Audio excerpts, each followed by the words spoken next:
दिव्यांगांच्या पाठीशी शासन खंबीरपणे उभे आहे। स्थानिक स्वराज्य संस्थेतून 5% निधी दिव्यांगांसाठी खर्च झाला पाहिजे, ही मोहीम शासनाने हाती घेतली आहे।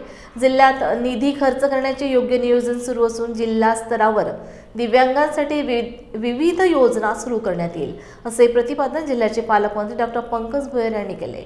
जिल्हा परिषदेच्या सिंधुताई सपकाळ सभागृहात समाज कल्याण विभागामार्फत जिल्हा परिषदेच्या सेसफंड योजनेतून अस्थिव्यंग दिव्यांगांना देण्यात येणाऱ्या स्कूटीची पालकमंत्री डॉ. पंकज भुयार यांच्या हस्ते सोडत काढण्यात आली। योजना किंवा लाभांच्या वस्तू देण्याकरिता एक विशेष अशी मोहीम काही वर्षाआधी सरकारने त्या ठिकाणी सुरू केली आणि त्याची प्रत्यक्ष अंमलबजावणी आपल्या वर्धा जिल्ह्यामध्ये काटेकोरपणे झाली पाहिजे, याच्याकरता आमचे सहयोगी मित्र संजयजी जाधव यांनी पुढाकार घेतला आणि बघता बघता मागच्या अनेक वर्षापासून ज्या स्थानिक स्वराज्य माध्यमातून त्या ठिकाणी होतो आहे।